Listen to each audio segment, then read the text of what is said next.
패널 토론을 바로 시작하도록 하겠습니다. 오늘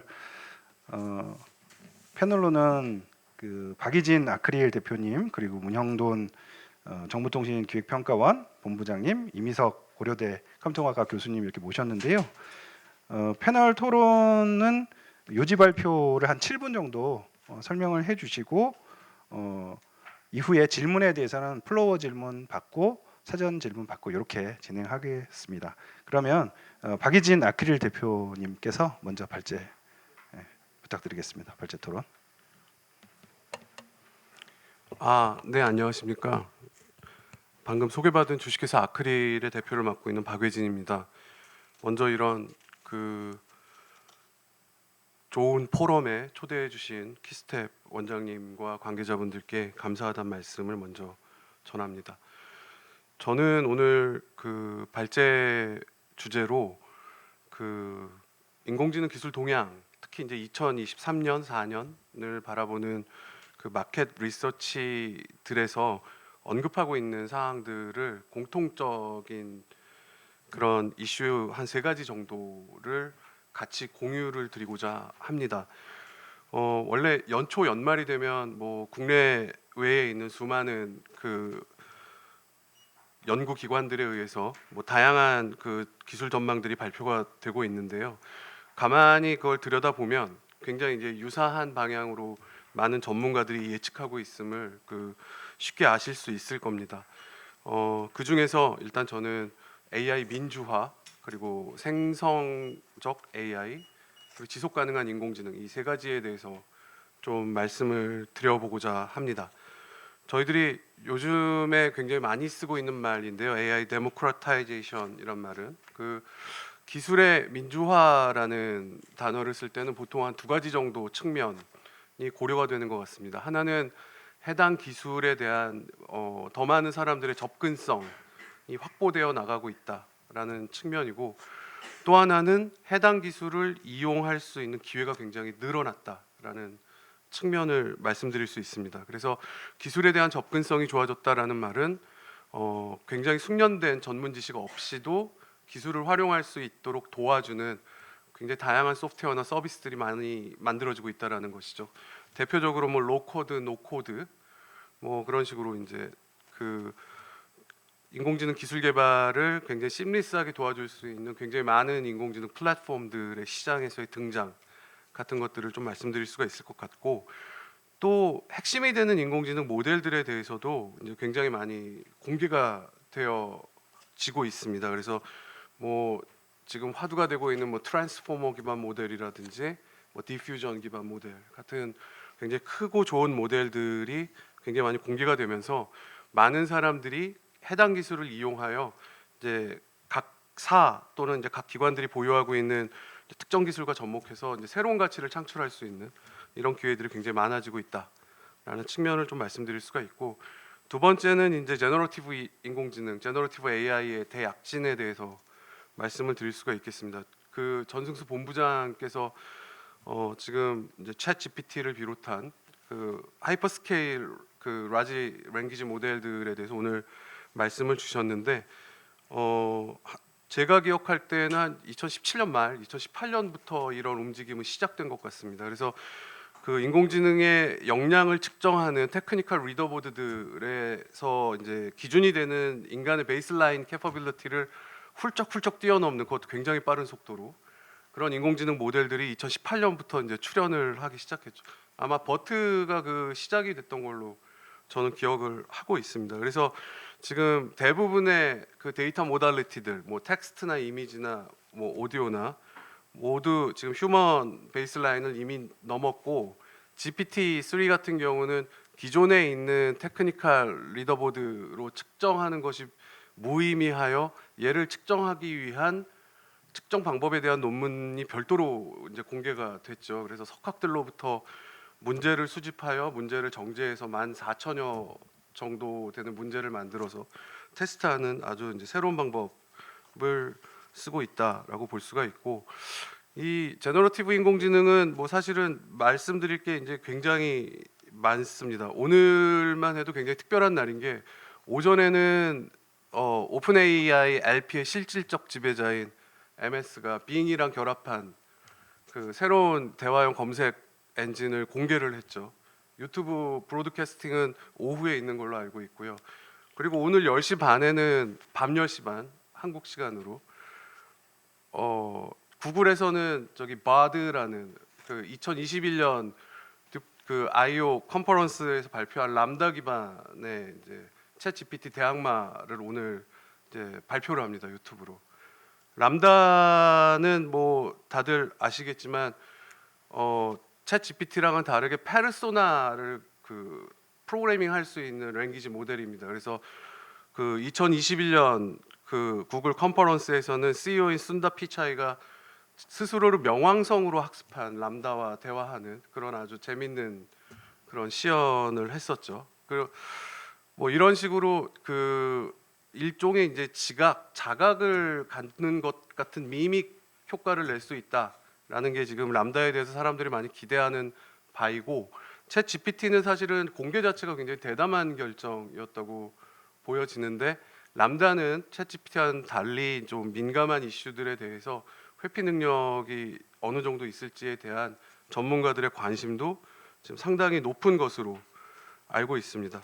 근데 저는 사실은 뭐 지금 뭐 초거대 인공지능 모델과 대한 담론에 대해서 사실 좀 약간 부정적인 입장을 갖고 있는 사람 중에 한 명입니다. 뭐 많은 분들이 아시겠지만 그 2021년에 그 팀릿 게브루라는 에디오피아계 그 여성 인공지능을 연구하는 그 석학이 구글에서 해고가 됐죠. 근데 그분이 하시던 연구가 이제 영향을 준 걸로 많은 사람들이 이제 그 추론을 하고 있는데, 뭐 저희들이 밖에서 확인할 수 있는 건 구글 브레인의 수장이었던 제프 딘이 공개한 그녀의 해고 사유를 트윗에서 보는 정도로밖에는 확인을 할 수가 없습니다. 근데 그 팀릿 게브르라는 여성이 뭐 한국에 있는 언론과도 인터뷰한 기사가 있으니 나중에 찾아보시면 되게 재미있으실 것 같습니다. 쓴 논문에서 뭐 이 초거대 인공지능 모델에 대한 우려 4가지를 정리해서 발표를 했습니다. 그래서 그 4가지를 뭐 간단하게 공유를 해드리면, 첫 번째는 이제 제가 이제 지속 가능한 인공지능에서 말씀드리겠지만 뜻밖의 카본 푸티지 문제가 있습니다. 그러니까 탄소 배출량 문제가 있죠. 그래서 트랜스포머 모델을 하나 학습시키는데 자동차 한 대가 생산돼서 폐차될 때까지 배출하는 탄소량의 약 6배를 배출한다고 알려져 있습니다. 60만 규모로 60만 파운드 정도 되는 탄소를 배출을 하죠. 이전에 있었던 그런 랭귀지 모델들이 워싱턴과 그 LA를 한 번 왕복하는 비행기에서 배출되는 탄소량이었다면 지금 무지막지한 탄소량을 배출하고 있습니다. 근데 그 거대 랭귀지 모델을 발표하려면 훈련을 한 번만 시키는 것이 아니기 때문에 그게 이제 향후에는 점점 이슈가 될 것 같다라는 지적을 했었고, 두 번째는 정제되지 않은 데이터들이라는 것이죠. 챗GPT만 해도 3천억 개가 넘는 데이터를 수집을 했는데, 뭐 케냐의 뭐 노동자들을 착취했다라는 뭐 그런 논란과는 뭐 그런 논란을 여기서 굳이 언급하지는 않는다 하더라도 3천억 개 데이터를 깔끔하게 정제할 수 있을 리 만무하지 않습니까? 아무리 뭐 휴먼 피드백에 의한 강화 학습을 했다 하더라도. 그러다 보면 보기에는 멀쩡해 보이는데 잘못된 대답을 하거나 멀쩡해 보이는데 말이 안 되는 그런 말을 하는 경우도 굉장히 많거든요. 근데 그건 챗GPT가 갖고 있는 뭐 기술적 한계보다는 사실은 데이터의 이슈가 더 큰데 그런 것들이 좀 문제가 될 수 있다라는 것이고, 세 번째는 챗GPT 같은 라지 랭귀지 모델들이 그 랭귀지를 이해하고 있다고 믿는 사람들은 아무도 없을 겁니다.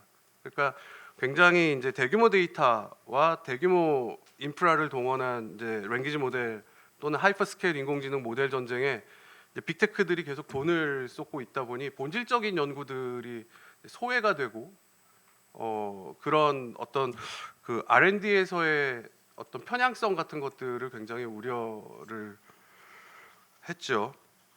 어쨌든 뭐 이런 뭐 굉장히 좀 문제점들이 있는데, 이런 것들에 대해서 지금 뭐 챗 GPT가 보여주고 있는 표면적 현상, 이 면에 우리가 주목해야 되는 것들에 대한 많은 고민을 사람들이 갖고 있다라는 것을 저희들은 좀 공감대가 좀 형성될 수 있었으면 좋겠다 생각입니다. 마지막으로 지속 가능한 인공지능에 대해서 말씀을 드려보면 아까 말씀드린 것처럼 트랜스포머 모델이 갖고 있는 그 넷제로 환경을 파괴하는 현상에 대해서 뜻밖의 많은 분들이 주목하고 있지 못하고 있는 부분이 있습니다. 2050년 되면은 이제 유럽에서는 그 가솔린 엔진 차가 아예 돌아다니지 못하게 되는 그런 법안이 지금 진행되고 있죠. 그러면 자율주행차가 들어가야 되는데 탄소 배출량을 뭐 이렇게 담보하고 있는 현재 모델이 자연스럽게 생산될 거라고 믿는 사람은 아마 아무도 없을 겁니다. 그러니까 여기에 대한 이걸 뭐 그린 AI라고 부르는 분들도 계시더라고요. 이런 것들에 대한 굉장히 많은 그 우리들의 관심과 연구가 좀 필요할 것 같고 아까 제가 말씀드린 뭐챗 GPT 급성장 이면에 뭐 케냐 뭐 노동자들의 어떤 희생이 있었다는 기사는 1월 20일 날 GDNet을 통하여 보도가 된 바 있습니다. 이런 문제에 대해서도 저희들이 좀 많은 관심을 가졌으면 좋겠습니다. 마지막으로 구글에서 해고된 그 팀릿 게브루 박사가 초거대 모델에 대한 그 네 번째 위험 요소는 사람 같다는 잘못된 환상을 주고 있다라는 것입니다. 그러니까 뭐 이거는 뭐 오픈 AI의 CEO인 샘 엘트만도 얘기했지만 얘는 단지 데이터를 정제해서 보여줄 뿐인데 그 과정에서 제공되는 사용자 경험이 사람들에게 굉장히 어찌 보면은 정확하지 않은 그런 오류적 상상을 하고 있는 것을 좀 많이 보고 있는 것 같습니다. 그래서 이런 급격한 기술 변화가 가져올 사회적, 경제적, 문화적 변화를 준비하는 것과 더불어 우리가 두려움을 느끼고 변화를 준비해야 되는 대상에 대한 정확한 이해를 할 수 있는 그런 전문가들의 어떤 소통 노력 같은 것들도 같이 좀 병행될 필요가 있지 않을까 하는 그런 그 생각을 해봅니다.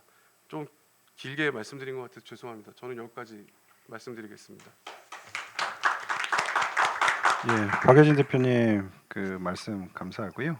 그 지속적 민주화에 대한 부분을 좀 서두에 강조해 주셨는데 이게 일반적으로 저희가 새로운 시장이나 산업이 도입되면 이제 균형적인 가치 사슬 그리고 또 가치의 효과적인 배분 문제들이 좀 먼저 고민돼야 한다라는 측면에서 좀 설명해 주셨다 이해가 좀 됐고요. 생산 모델 대약진과 더불어서 좀 우려해야 될 것들 특히 이제 에너지 문제, 탄소 문제에 대해서 좀 강조를 해주셨는데 상당히 좋은 지적이신 것 같습니다. 다음으로는 문용돈 기술혁신본부장님 부탁드리겠습니다. 네, 그 요즘 챗 GPT로 굉장히 그 인공지능이 핫한 이 시점에 오늘 같이 이 수요 포럼에서 이런 적절한 주제를 가지고 자리를 만들어서 대단히 감사드리고요. 관련해서 오늘 저는 뭐 양쪽 두 분은 필드에서 실제로 기술을 개발하고 계신 분들이고 그래서 저희 전반적으로 R&D가 어떻게, 그러니까 현재 기술이 어떻게 전반적으로 진행되고 있고 그런 부분에 있어서 우리 R&D가 어떻게 진행되고 있는지 그리고 가야 할지에 대해서 간단하게 좀 말씀을 드리겠습니다. 잘 아시는 것처럼 뭐챗 GPT를 통해서 한 번씩은 다 써보셨나요? 뭐 1억 명이 썼다고 하니까 뭐 아마도 한 번씩은 써보셨을 것 같은데 이게 기본적으로 AI가 어느 순간인가 일상까지 확 내려버렸죠. 그래서 얼마 전에 이제 과정부를 발표한 정책이 인공지능의 일상화 전략이라는 것도 발표하면서 인공지능 자체가 이미 일상으로 굉장히 내려와 있는 상황에서 우리가 뭘 할 것이냐에 대한 정책적 방향도 발표한 바가 있습니다. 이처럼 그 굉장히 빠르게 이 전문 영역을 넘어서서 일상으로 내려오고 있는데 이런 것들이 최근에 그 분석된 보고서들을 보면 무어의 법칙이라고 반도체 쪽에 저희가 24개월마다 2배씩 그 퍼포먼스가 늘어난다라는 그런 무어의 법칙이 있는데 이 AI는 24개월마다 50배씩 늘어난다라는 분석 보고서들이 있습니다. 이처럼 굉장히 빠르게 성장하고 있고 이런 과정에서 데이터하고 또 많이 축적이 되고 있고요. 그다음 컴퓨팅 파워도 빠르게 성장하면서 전반적으로 이렇게 혁신적 기술들이 챗 GPT와 같은 혁신적 기술들이 빠르게 다가오면서 우리가 그런 것들이 일상화되고 있다는 걸 체감하고 있는 그런 상황인 것 같습니다. 특히 최근에는 어떤 그런 단일 지능을 넘어서서 이렇게 복합 지능이 되고 초거대 AI를 통한 다양한 그런 그 기술적 혁신이 발전하고 있고 그걸 넘어서는 또 차세대 AI에 대한 기술에 대한 논의도 진행되고 있는 것 같습니다. 단적으로 보면 이미지 분류하는 거, 그러니까 사진을 보고서는 이게 사진이 뭐 예를 들면 뭐 그 원숭이인지 고릴라인지 구분하는 이런 사진 구분하는 데 있어서 이미 사람의 오류를 넘어섰다라고 하고요. 그다음에 영어 언어를 이해하는 것도 그 AI 기술들이 사람의 그 기본적인 그 인지 능력을 넘어서고 있다 이런 판단을 하고 있는 것 같습니다. 특히나 이제 아직 뭐 발표는 안 됐습니다만 그 구글이 초대형 AI 언어 모델로 만들고 있는 그 팜이라는 게 있는데 이걸 통해 가지고 분석을 해봤을 때 자연어 처리 성능에 대한 테스트에서 사람 평균을 뛰어넘었다고 평가받고 있는 것 같습니다. 이것처럼 어떤 시각, 언어, 음성 등과 같은 단일 지능을 중심으로 특정 분야에서는 이미 인간 수준을 넘어서는 단계까지 좀 발전하고 있는 것 같고요. 그러면서 최근에 논의되고 있는 것처럼 단순히 이런 그 특정 지능에 대한 그런 발전을 넘어서서 사고하고 추론하고 창조적으로 생성할 수 있는 뭐 제너레이티브 AI 얘기 계속 나오는 것처럼 이런 새로운 방식의 그러니까 발전한 진화된 방식의 차세대 AI로 진화하는 건 사실인 것 같습니다. 뭐 잘 아시는 것처럼 알파고 때 굉장히 저희 놀랐지 않습니까? 소프트웨어가 컴퓨터가 바둑을 두네, 바둑은 인간의 영역인데 했던 게 불과 5, 6년밖에 되지 않습니다. 근데 지금 와서 챗 GPT를 통해서 보고서로도 대신 써줄 수 있는 법률 상담도 해주고 여러 가지 기능들이 가능한 상황이 만들어지고 있는 것들이 이런 그 기술의 발전의 큰 모습을 보여주고 있는 것 같습니다. 근데 앞서서 말씀 주신 것처럼 이제 그 소프트웨어 관점에서 이제 GPT 뭐 이런 기술들이 발전하고 있습니다만 그것들이 가능하게 된 것은 최근에 이런 그 컴퓨팅 파워의 발전이라고 볼 수 있을 것 같아요.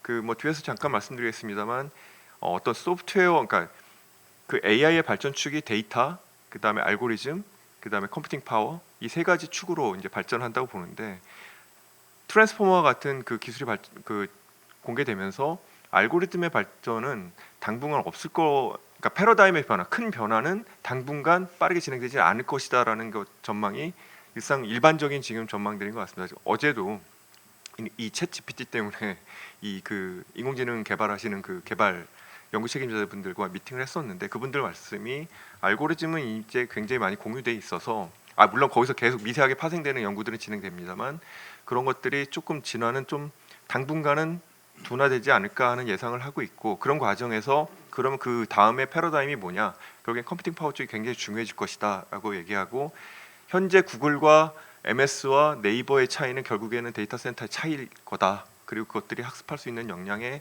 퍼포먼스 차이에서 아마 그 성능이 판가름 될 것이다라는 얘기들을 하시더라고요. 그런 것들을 봤을 때 우리가 하드웨어적인 관점에서의 어떤 그 역량을 높여가는 것도 굉장히 중요한 상황이고 그런 것들을 하기 위해서 각각 그 개별적인 그 기업들이 고유의 AI 반도체들을 개발하고 그것들을 데이터 센터에 적용하기 위한 노력들을 굉장히 많이 하고 있는 것이 또 하나의 추세인 것 같습니다. 지난해 9월에 그 캐나다 대학에서 했던 그 AI 석학과의 대화 여기에서도 그 토론토 대학의 그 제프리 힌튼 교수가 결국에 하드웨어 발전이 새로운 AI 혁신의 지평을 열어나갈 것이다라고 말씀하신 것처럼 하드웨어의 발전도 굉장히 중요한 관점에서 좀 지켜봐야 할 것 같고요. 그리고 이런 그 AI 기술의 발전과 더불어서 새로운 인공지능 시대에는 사람과 공존할 수 있는 방향으로 이제 AI 기술이 발전해 나가야 된다는 게 또 하나의 중요한 카테고리인 것 같습니다. 그러면서 뭐 MS, 구글, 인텔 등과 같은 이런 기업들이 실은 뭐 환경을 위한 AI for Earth나 그 AI for Accessibility 장애인의 접근성을 높이기 위한 기술들에 대해서 관심을 갖고 거기에 대한 AI for 뭐 Social Good 해가지고 관련한 여러 사회 문제를 해결하는 과제들을 발표하고 해결하기 위한 노력들을 기울이고 있는 것이 사실이고요. 특히나 최근에 그 딥마인드가 단백질 구조 분석 혁신을 하는 데 있어서 36.5만 개의 단백질 3차원 구조 예측에 걸린 시간이 과거 10년 정도 걸리는 걸 30분 만에 해결할 수 있는 모델을 발표한 바가 있습니다. 이런 것처럼 이런 그 AI가 어떤 인간의 삶을 더 윤택하게 하고 편안하게 만드는 여러 가지 방향으로 지금 빠르게 발전하고 있는 것이 전반적인 기술의 진화 방향인 것 같습니다.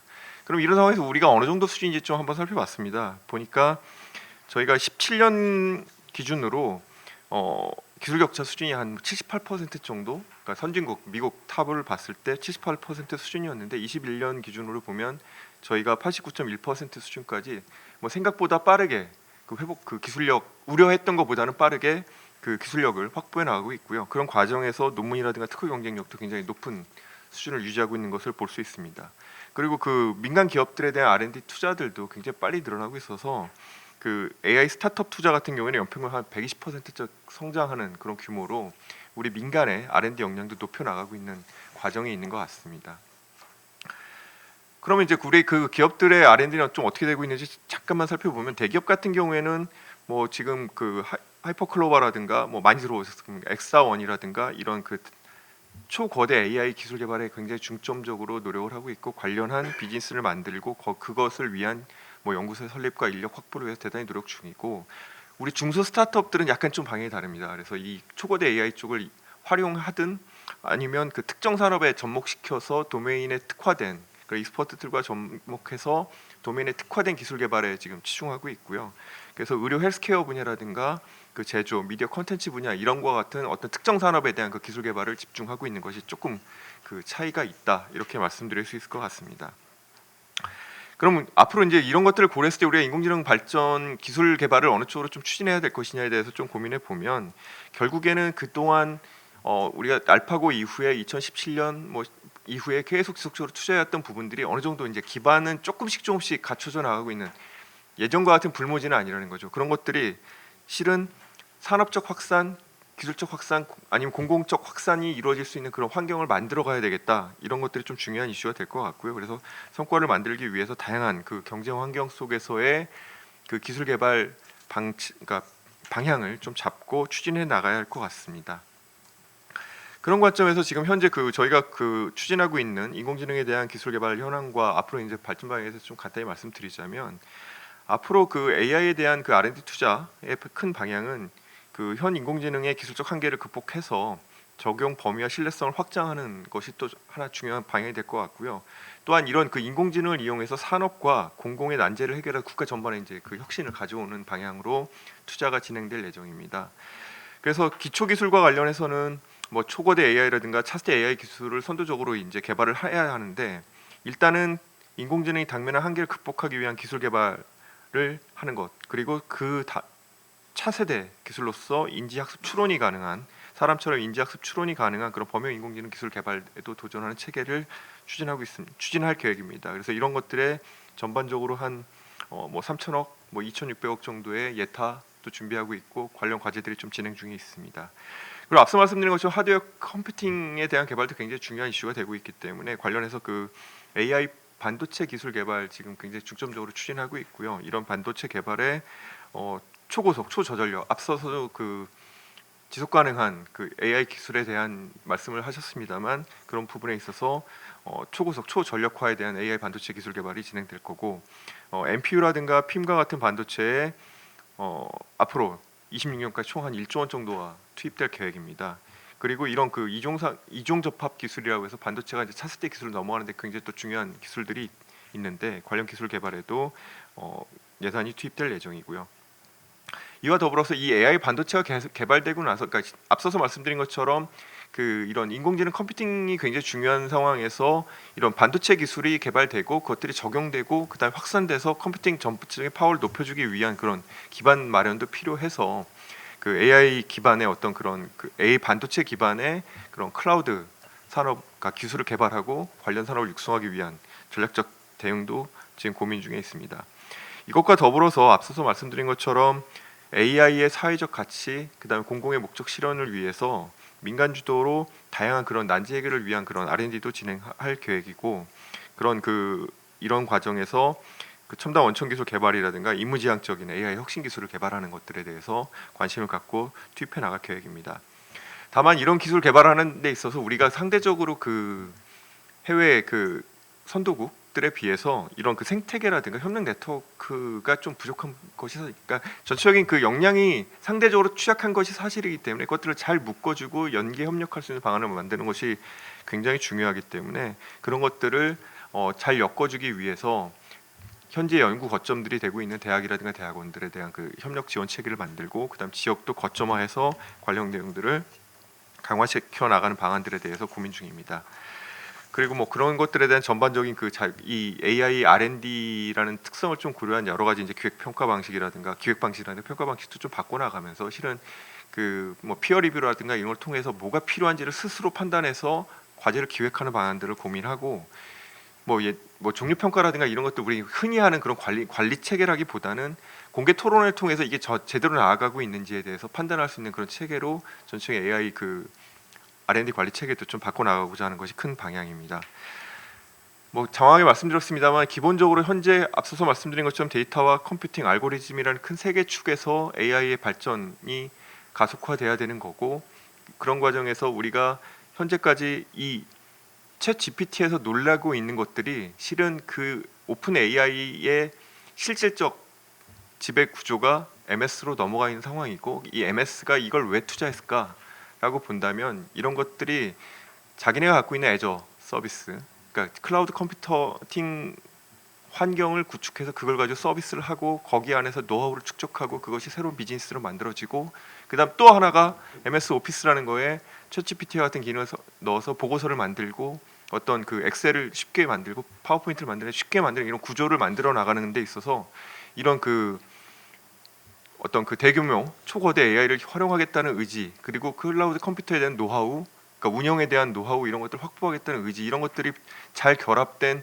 하나의 그 챗GPT는 실험적인 쇼라고 생각을 하고 있고요. 이런 것들이 아마도 구글이 곧 발표할 거고 우리 네이버도 뭐 국내 기업들도 발표할 수밖에 없는 환경이 만들어질 겁니다. 그런 과정에서 앞서 말씀드린 이런 그 소프트웨어적인 발전, 기술의 발전, 그런 것들을 위한 어떻게 활용해 나갈 건지, 그리고 그걸 뒷받침하기 위한 국가 전반의 이 컴퓨팅 환경 조성, 이런 것들에 대해서 전반적으로 함께 고민하고 이런 기술 개발을 추진해 나가야 할 것이 과제가 아닌가 하는 생각으로 말씀 마치겠습니다. 네, 문영돈 본부장님 말씀 감사합니다.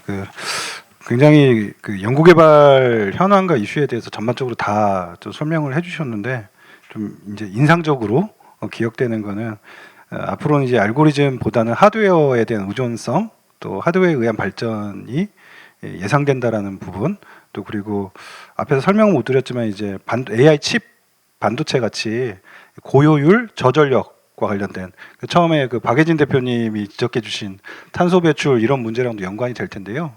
에너지 저전력에 대한 부분들도 반도체를 통해서 굉장히 좀 좋은 가능성도 준비해야 될 요소들을 좀 설명을 해주셨습니다. 추가로 다양하게 이제 협업에 대한 이슈 또 설명을 해주셨고요. 그리고 국제 협력에 대한 부분들이 조금 어려운 상황이다라는 것도 좀 지적을 해주셨습니다. 이 말씀 감사합니다. 그럼 마지막으로 고려대학교의 이민석 교수님 패널 요지 발표 부탁드리겠습니다.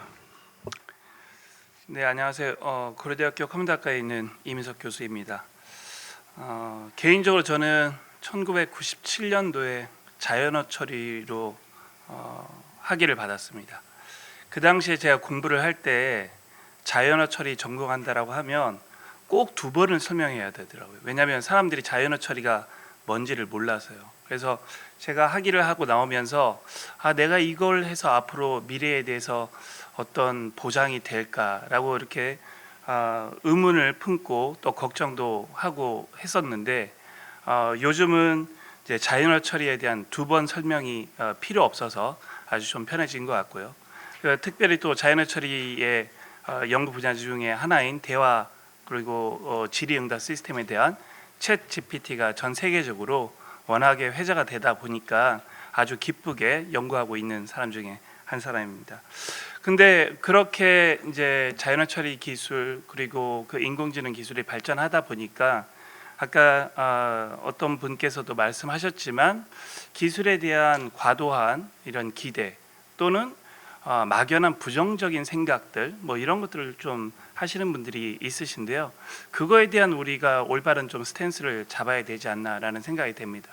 전통적으로 새로운 어떤 혁신적인 기술이 개발되면요, 과거에는 가능하지 않았던 것이 가능하게 되는 그러한 일들이 많이 벌어집니다. 예를 들면 챗 GPT 같은 경우에는 과거에는 일반 사람들이 전혀 할 수 없었던 것들을 GPT 기술을 이용하면 쉽게 할 수 있는 이런 아주 긍정적인 사례들이 생기는 것이죠. 반면 그러한 아주 혁신적인 기술이라 하더라도 과거에 우리의 삶 속에 또는 우리의 사회에서 많은 사람들이 가능했었던 것들, 했었던 것들을 또 불가능하게 만드는 것들이 있습니다. 생기게 됩니다. 예를 들면 챗 GPT 예를 들면 물어보면 이제 답을 하니까요. 사람들이 더 이상 책을 읽지 않는 거죠. 또는 더 이상 관련된 공부를 할 필요가 없는 거죠. 왜냐하면 물어보면 되는데 내가 왜 공부하냐? 그래서 과거에는 이제 지식을 탐구하고 지식을 내가 획득하고 그 경쟁력을 갖도록 위해서 노력했었던 것들이 이제 불가능하게 되는 그런 일들이 또 벌어지게 됩니다. 또 우리가 기술을 올바르게 보려고 하면요, 혁신적인 기술은 인류 사회를 통해서 늘 있어 왔었습니다. 예를 들어서 뭐 철기를 사용하지 못하는 시대에 철기 문화가 들어온 거는요, 지금 이 AI 기술의 인류에게 미치는 영향보다 훨씬 더 큰 혁신적인 기술이었습니다. 그래서 그 새로운 어떤 혁신적인 기술을 볼 때 과연 이 기술은 과거의 어떤 기술을 우리에게 떠올리게 하는가? 그래서 그 기술을 대할 때 우리 인류가 어떻게 했었는지를 잘 분석을 할 때 해당 기술을 우리가 어떻게 바라보고 어떻게 활용해야 될지 그런 것들을 생각할 수 있을 것 같습니다. 아주 작은 예지만 인공지능 교과서에 항상 나오는 예 중에 하나인데요. 일라이자라고 하는 대화 시스템이 있습니다. 이거는 정신과 치료하는 그러한 그 대화 시스템이거든요. 요즘 우리가 많이 사용하는 챗봇 시스템이었는데 이게 1960년도에 나왔습니다. 근데 이제 그 정신 상담이 필요한 그 환자들이 대화를 하다 보면 그럴 듯한 대답을 하거든요. 그래서 1960년대 당시에 난리가 났었습니다. 이제는 사람처럼 생각하고 사람처럼 뭔가 응답할 수 있는 소프트웨어를 우리가 개발한 것이냐, 뭐 난리가 났었는데 나중에 그 개발자가 너무나 사람들이 기대 이상의 뭐 이제 그 이야기들을 하다 보니까 이거 단순한 패턴 매칭하는 거야. 그런데 해석되어지는 게 그렇게 과하게 해석되어졌다라고 이렇게 하는 이러한 사례들이 있었거든요. 그래서 그 기술에 대한 명확한 분석, 그다음에 또 그 기술은 과거에 우리 어떤 것들을 떠올리게 하는지 그런 것들을 잘 분석할 필요가 있고, 마지막으로 기술을 대하는 우리의 자세 중에 책임감이 있는 이제 기술의 활용입니다. 아까 주제 발표에서 나왔었는데요. 앞에서 제가 말씀드렸던 세 가지 그러한 것들을 다 고려해 볼 때, 그럼 과연 우리는 이렇게 혁신적이라고 하는 AI 기술을 우리 사회와 우리 인류를 위해서 어떻게 책임감 있게 사용하도록 하게 할 것이냐에 대한 그러한 생각들, 그다음에 고민들이 반드시 있어야 될 것 같습니다. 먼저 이 모두로 그런 말씀을 드리고 제가 이제 준비했었던 뭐 인공지능 시대의 진단 현황에 대해서 좀 더 말씀을 드리도록 하겠습니다. 일단 조금 전에도 말씀드렸다시피 현재 우리가 어디에 와 있는지를 명확하게 좀 알 필요가 있는데요. 인공지능 기술을 크게 나누면 내로우 AI와 또 스트롱 AI로 나눌 수 있는데, 현재 딥러닝 기반의 AI는요, 내로우 AI를 지금 하고 있는 상황입니다. 내로우 AI는 뭐냐면 예를 들어서 개와 고양이를 구분하는 이러한 태스크, 특정한 어떤 태스크에 대해서 사람 지능 이상의 기능을 수행하는 모델을 만드는 것, 그게 이제 내로우 AI인데 얘가 이제 범용성이 없는 거죠. 개와 고양이를 구분을 하는데 개와 그러면 얼룩말을 구분하기 위해서 또 다른 엄청나게 많은 데이터를 필요로 하는 그러한 기술, 그게 이제 내로우 AI고, 우리가 앞으로 갈 방향은 범용성 있는 AI를 만들어서 아티피셜 제너럴 인텔리전스를 이루어서 인간들이 조금 더 활용하기 좋은 그런 기술로 개발하는 그런 노력이 계속 이루어질 것으로 생각이 됩니다. 그리고 인공지능 기술은 이전에는 자연어 처리 기술에 대한 게 인공지능 기술이라고 생각하시는 분들이 별로 없었습니다. 그런 측면에서 우리나라 대한민국 국민들의 AI 문해력, 리터러시가 꽤 많이 올라갔다고 저는 생각하는데요. 인공지능 기술은 텍스트 이해, 그리고 음성 처리, 그리고 이미지, 비디오, 뭐 이런 것들에 대한 이 단일 모델리티에 대한 그런 연구들 중심적으로 많이 발전했습니다. 하지만 인간의 지능은 단순 모델리티를 사용하는 게 아니라 사람의 말을 들으면서 그 사람의 의미를 이해하면서 표정과 제스처를 보면서 이렇게 멀티모달한 그러한 정보를 이용해서 판단을 하거든요. 그래서 멀티모달 이 지능에 대한 그런 연구들이 요즘 많이 진행되고 있는 그러한 수준입니다. 이러한 식의 인간 수준의 지능을 만들기 위해서요, 조금 전에 말씀드렸던 그런 멀티모달 지능에 대한 그 대표적인 모델들이 뭐 몇 가지가 있는데, 예를 들어서 텍스트 투 이미지 모델, 그것은 텍스트를 기술하면 그 의미를 가지고 있는 이미지를 만들어내는 아마 달리 2라고 하는 모델들 많이 보셨을 겁니다. 그래서 사람이 그린 것처럼 그 의미를 잘 표현하는 모델을 만드는 것. 그게 텍스트 투 이미지 모델이고요. 또 텍스트 투 3D 모델이 있습니다. 2차원의 이미지를 생성하는 게 아니라 3D의 그러한 데이터를 아웃풋을 생성해내는 거죠. 또 이미지 투 텍스트 모델이 있는데요. 그것은 사진이나 또는 이미지 프레임을 보고 그것을 기술할 수 있는 텍스트를 생성해내는 그런 모델이 이미지 투 텍스트 모델이고요. 그리고 뭐 텍스트 오디오 모델들이 있고요. 그건 텍스트를 오디오로 생성하는 그런 모델, 또 텍스트 비디오 모델, 또 우리가 많이 사용하는 텍스트 투 텍스트 모델들, 그러한 것들이 요즘 매우 이렇게 중요한 연구 분야로 개발이 되고 있습니다. 그리고 전통적으로 인공지능 기술은 discriminative AI 쪽으로 연구가 많이 됐습니다. discriminative AI는 어떤 입력이 들어오면 그것의 레이블이 무엇이냐를 언더스탠딩하는 그런 기술, 또는 이제 클래시피케이션하는 기술을 discriminative AI 기술이라고 하는데요. 대부분 한 10여 년 전만 하더라도 90% 이상이 다 이해하는 모델에 대한 연구를 했는데, 사람은 이해도 하고 또 생성도 해내잖아요. 근데 최근 들어서 생성 AI에 대한 연구가 급속도로 이렇게 발전을 하고 있고, 그러한 류의 연구 결과 중에 하나가 챗 GPT와 같은 그러한 기술이라고 볼 수 있을 것 같습니다.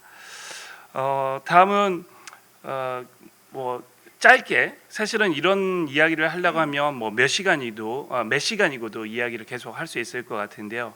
인공지능 경쟁력 확보 방안들에 대해서 몇 가지 간단한 생각을 좀 말씀드려 보겠습니다. 세계적인 수준의 성능을 보이고 이렇게 진짜 회자되고 있는 이러한 모델들은요, 현재는 엄청나게 많은 데이터를 이용을 하는 데이터 센트릭한 그런 모델입니다. 왜냐하면 딥러닝 기반의 모델 자체가 방대한 양의 컴퓨팅 자원과 그다음에 레이블링된 학습 데이터, 요즘은 뭐 셀프 슈퍼바이즈드 러닝을 해서 레이블이 없어도 하기는 하지만 그래도 원천적으로는 레이블링된 학습 데이터가 있어야지 좋은 성능을 보일 수 있는데, 그러한 어떤 학습 방식을 통해서 만들어진 것들이 대부분인 것입니다. 그러다 보니까 그러한 컴퓨팅 파워와 데이터의 양을 생각해 볼 때는 어떤 일반 기관, 회사 또는 제가 있는 그런 대학 연구소에서는 지금 세계적으로 회자되고 있는 그런 모델을 개발하는 것이 거의 불가능한 그런 실정입니다. 사실 대학원생들이 연구를 할 때 그 연구실에 같이 있는 연구원들이 이제 평생을 같이 가는 연구의 동료자들이라 매우 친해야 되는데, 이 GPU 자원 때문에 서로 싸워요. GPU를 내가 빨리 점유해서 내 거 실험을 돌려야지 되기 때문에, 그 정도로 이제 컴퓨팅 자원과 그런 것들을 많이 필요로 하는 그런 모델입니다. 그런 측면에서 이제 데이터들이 상당히 많이 필요한데, 이 한국어 쪽 관련된 것들은 전통적으로 한국어를 사용하는 그러한 인구들이 전 세계적으로 그렇게 많지 않기 때문에요, 영어에 비해서는 조금 떨어지는 그러한 실정입니다. 하지만 다행히도 정부 주도로 니아에서 몇 년간 계속 인공지능 학습 데이터 구축 사업을 수행하고 있고요. 그걸 통해서 AI 허브를 통해서 이렇게 개방되고 있어서 진짜 우리나라 AI 연구에 대한 이 갈증들이 많이 해소되고 있는 그러한 상황입니다. 그런데 그 AI 허브에 구축된 데이터가요, 조금 더 국내외적인 가시성을 가져야지 우리 대한민국 AI의 경쟁력을 확보하는 데도 좀 도움이 될 것 같습니다. 주로 가시성을, 이제 대한민국의 AI 기술이 가시성을 가지려고 하면 저희와 같은 연구자들이 세계적인 인공지능 학술대회에 가서 발표하는 거거든요. 그런데 이제 한국어 자체는 폐쇄적이고 많이 개방이 안 되어 있다 보니까 저희가 뭔가 발표를 해도 한국어에 대한 게 관심이 별로 없는 거예요. 그리고 그들이 다시 재현해 볼 수가 없습니다. 왜냐하면 데이터가 공개 안 되니까요. 그러다 보면 이제 저희가 아무리 한국어 모델 좋은 걸 만들었다 하더라도 그게 사이테이션도 잘 안 되고, 그다음에 회자되기가 쉽지 않은 그런 상황입니다. 근데 국가적으로 이렇게 AI 허브와 같은 데이터를 만드는 나라가 아마 거의 없을 겁니다. 그래서 이렇게 좋은 걸 만들었는데도 가시성을 그렇게 이렇게 못 갖는 것이 상당히 안타까운데, 그 가시성을 회복할 수 있도록 좀 여러 가지 제도적 개선도 필요하고요. 그 다음에 좀 관심이 필요할 거다라는 그런 생각이 듭니다. 또 우리가 이제 궁극적으로는 조금 더 지능을 갖춘 인간의 지능에 더 가까운 AGI 개발을 원하는데요. 그 AGI 개발을 위해서는 현재 딥러닝 기반의 인공지능 기술이 가지고 있는 이 한계를 좀 뛰어넘을 필요가 있습니다. 예를 들어서 개와 뭐 말을 인식하는 그러한 딥러닝 모델을요, 엄청나게 많은 데이터를 가지고 학습을 시켰습니다. 그런데 말과 비슷한 종류의 얼룩말을 다시 구분하게 하려고 하면 또 여전히 엄청나게 많은 데이터가 필요하거든요. 하지만 사람은 이제 그 얼룩말에 대한 지식을 이야기해주면요, 말을 구분하는 사람한테 야, 말하고 비슷한데 얼룩말은 까맣고 하얀 이런 줄이 있는 게 얼룩말이야 라고 하면 바로 학습합니다. 근데 지금 이제 딥러닝 기반의 모델은 데이터 센트릭한 모델이기 때문에 그게 이루어지지 않는 거죠. 즉 인간은 이 rapid learning이 가능하거든요. 이런 세상의 지식을 이용을 해서. 근데 그러한 부분들을 좀 뛰어넘을 수 있는 새로운 모델에 대한 연구가 필요합니다. 지금 AI 연구에 대한 전 세계적인 선두를 달리고 있는 학자들은 벌써 딥러닝 모델에 대한 그러한 그 한계점들을 이야기하고 그걸 극복하기 위한, 조금 전에 제가 말씀드렸던 어떻게 하면 인간이 사용하는 심볼릭한 이러한 지식을 딥러닝 모델과 같이 결합해서 조금 더 인간처럼 생각하고 학습하는 모델을 만들 수 있도록 하게 할 거냐, 그러한 시도를 하고 있고, 사실 우리나라에서도 지금 시행을 하고 있는데요. 저희가 뭔가 리딩하는 이런 걸 한다라고 하면 그 기술이 쉽지는 않습니다. 하지만 실패를 두려워하지 않는 어떤 시도를 좀 하는 게 좋지 않을까. 대부분 저희는 뭔가 좀 이렇게 혁신적이고, 그다음에 뭔가 좀 남들이 하지 않았지만 또 실패 가능성도 있지만 만들어지면 상당히 괜찮은 걸 하려고 할 때 주저하는 경우가 많이 있습니다. 왜냐하면 실패를 두려워하기 때문에 그런 거죠. 그런데 미국에서 누가 이거 했다더라 하면 그때 다들 그거 하려고 이제 막 하는 거죠. 사실은 그거보다 조금 전에 우리 문영도 위원님께서도 이야기하셨던 것처럼 저희 기술, 우리나라의 기술, 우리나라의 AI 연구자들 기술이 상당히 세계적인 수준에 와 있거든요. 그래서 그런 연구자들의 그런 제안들을 과감하게 받아들여서 다른 나라 또는 다른 기관에서 하지 않는 것들을 우리가 좀 이렇게 패스트 무버답게 실시할 수 있도록 하는 이러한 어떤 사업들, 그런 시도들이 또 필요할 것 같습니다. 다음은 항상 인재인데요. 아까 말씀드렸던 것처럼 제가 있는 대학에서도 빅테크 기업하고 생각을 해보면 여러 가지 자원 면에서 좀 부족하거든요. 그런데 기업에 있는 분들을 만나면 그래도 교수님 하면서 뭔가 의견을 물어보고 항상 이렇게 합니다. 그 이유는 딱 한 가지예요. 학생이에요. 네. 우리에게 학생을 좀 보내주세요. 그러면 제가 그럽니다. 저도 없어요. 네.